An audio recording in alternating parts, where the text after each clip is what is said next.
Well, once again, the presenters for today are Dana Nielsen, and he's the Director of the Monitoring and Management Systems Information Technology Cyber Infrastructure at Northwestern.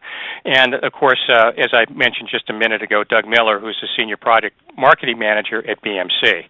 So let's talk a little bit about RightStar. And for those of you that don't know us, and I really appreciate those that are continuing to join us on these webinar series that we do. But RightStar, in case you don't know, is a consultancy, and we're focused exclusively in the IT service management space. We've been a long time, about 10-year BMC elite solution provider.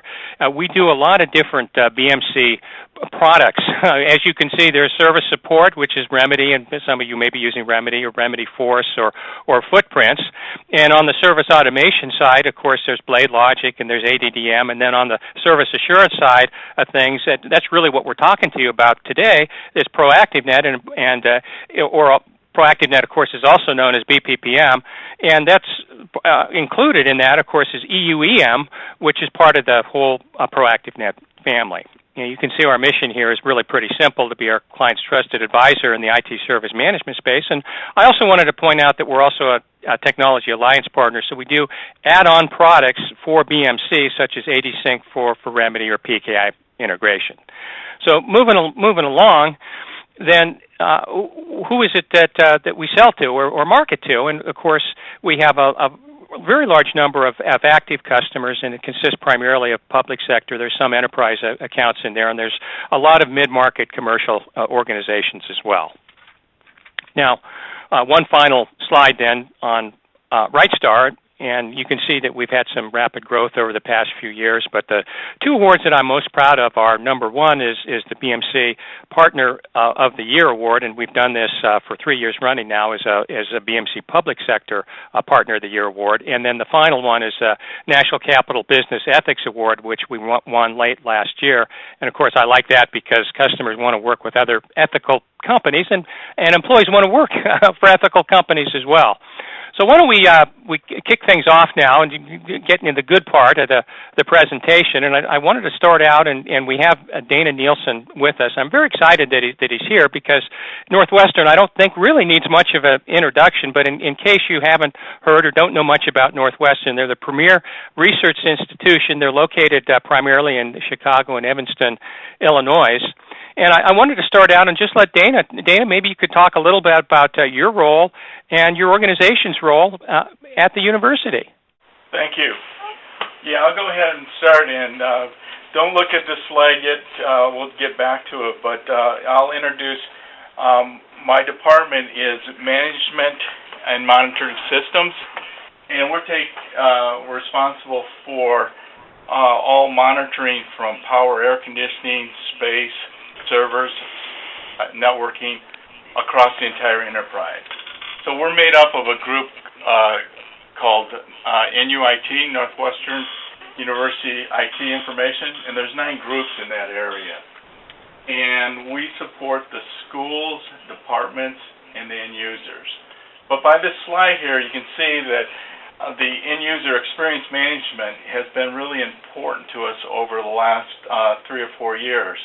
And on the left, you can see some of the NUIT departments. TSS Support Center and Service Operations, that's really our help desk, both for the students and faculty and for the support staff. And then we have 7 other departments within NUIT that care academic and research support, management systems, that's our major applications across the board. Our processing information management system takes care of storage and servers, big thrust in the virtualization in that area. Telecom and networking services is our networking services. But all of NUIT supports other groups at the university. And you can see by this drawing how the end-user experience management fits in. Because at the very top, that the end users in our case that are accessing this are every student, faculty, and a staff member. So you'll see how that sort of evolved and in different degrees how they use this product. we're using across the board on business units about 12 major enterprise systems that we support. Let me go ahead and ask another question while we're waiting for the next screen to pop up. And just to sort of frame things, I have a couple of kids that I put through college, and my youngest now is a senior. And he's basically said, because I started out a few years ago, and my oldest one, it said, well, we use this application called Blackboard. And Blackboard, I think probably everybody or most people have heard about it, but just in case, it's a application that's used to turn in homework assignments, is to do calendaring. It's got some workflow built in. And as far as I know, everybody, or most universities and even high schools use this. And my youngest son was commenting, he was saying, well, just in the short amount of time that I've been here, this application has really become more mission critical. And it's just essential because if your test or if you have a paper that you got to get in at a certain date and time, Blackboard better be up and running, or the students might not be able to report that they got it in on time. So Dana, what else is important then? Or what brought the EUAM to Northwestern then? That's absolutely true on your story there, and it's a very good observation because not only are students but also our faculty are using that, and it has to be up 7/24, 7 days a week on that. But across the board, and we use the term Blackboard or course management system. That's the same system. But the major systems that we've got behind and capturing data from the appliance is the HR system and resources, so all our timekeeping, all of our payment, vacation tracking, benefits, that has to be up. Our Caesar system is our student system. That's where registration happens, and also the payments, and parents are viewing that system and participating in that system. We have an alumni system that tracks our gifts and also is a real-time sharing, sort of a Facebook community system to interchange information. It needs to be up. Also our financial system, like any businesses, we have a pretty extensive financial system that also moves into the grants. But one of the things that we are looking at is really the capacity and service monitoring out to the business units. One of the things that we wanted to be able to do from the very beginning, and this is sort of the evolution, and it's really been important over the last 3 years, has really the transparency of these services. And by that, what we wanted to do is get a tool and information into the business units and into the application, where they didn't have to call into a system admin or call into the data center to get information. The transparency of these applications and support we wanted to put in their hands. And we took it one step further and also took it to the students and the faculty so they could view it. The other side is, for the longest time, we didn't have a really good tool to actual measure. We started down the ITEL process a number of years ago, but this also gave us capability of measurement, and you'll see that we're actually capturing monthly statistics and publishing those to our community has been really important, so we can improve processes and figure out how we're doing and track how systems are performing. Okay. So Dana, this is Doug. I have a question for you that's sort of related to that. I know in our conversations ahead of time, a lot of times, as BMC or I've worked in many other software companies, people only buy software when they have a big problem. And I think what was really interesting about your reason for bringing it is you had a vision that as all of these systems moved online, that you needed to be keeping track of the end users and their activity so that you could stay ahead of the problems. And I thought that was really interesting. I wonder if you could comment on that a little bit.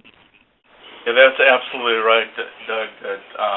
We looked at it, and we knew this was something that we wanted to get out on that, and it's been really successful. Just last week, we do a registration for all of our freshmen. We're very traditional. We do all 2,000 registrations in one day. So actually, the registration business unit, the registrar's office, they logged on to the application, the end user experience, and monitored throughout the day. They're running reports. They're able to look at to see how the system's performing. But that was sort of the key to get the transparency of the application into their hands, and they could be self-sufficient. Our applications are very distributed, and so we have groups for the major applications. There's some continuity to bring them together, but pretty much each business unit has their own applications folks that support those applications. That's great. Well, Dana, moving right along, let's talk a little bit about how your staff benefits then from EUEM. Well, the good part is that it's not only my staff, it's everybody. As soon as we deployed this, we have about 100 support staff and business unit people that can log right onto the system. We control that through LDAP, so it's very easy for us to allocate. Also to limit with the entitlement option to just their application. So the folks within Blackboard, they can just see the watch points or the information that needs to be related to that application. So that rolled out. So we're able to deploy to many different teams easily, and also provide them with weekly and monthly reporting that is easily automated. The application performance, well, the other thing that we wanted to do is we wanted to build some more confidence in these applications. Always up to this point, before we had this tool, it was more or less hearsay. We're actually able to publish, availability and performance statistics, let them look at it. And I'll go a little bit more in that more detail in the next few minutes. But that really has given a lot more user confidence into the applications and the support. You used to remember, hey, it was down 3 weeks ago, and it was down for 15 minutes, and then that would grow into 15 hours. But now we actually have the statistics and able to report that. The other thing is that this tool also allows the business units to do a lot more planning. They use the product to set up watch points for when they're doing new releases or new systems. They can run about that and do some quality assurance, so they know up front how the system's going to be performed. It's very easy to get end-to-end response times of clients' experience. So it's helped them to plan resources. So if they need 2 more websites, another app server, they're easy to add that up front before it goes production. And I also mentioned the metrics for the continuous service improvement, and that has really been helpful to publish and bring it out to the community, so we have something that we can all talk about and have a baseline that this is reality and this is really the metrics that we're talking about.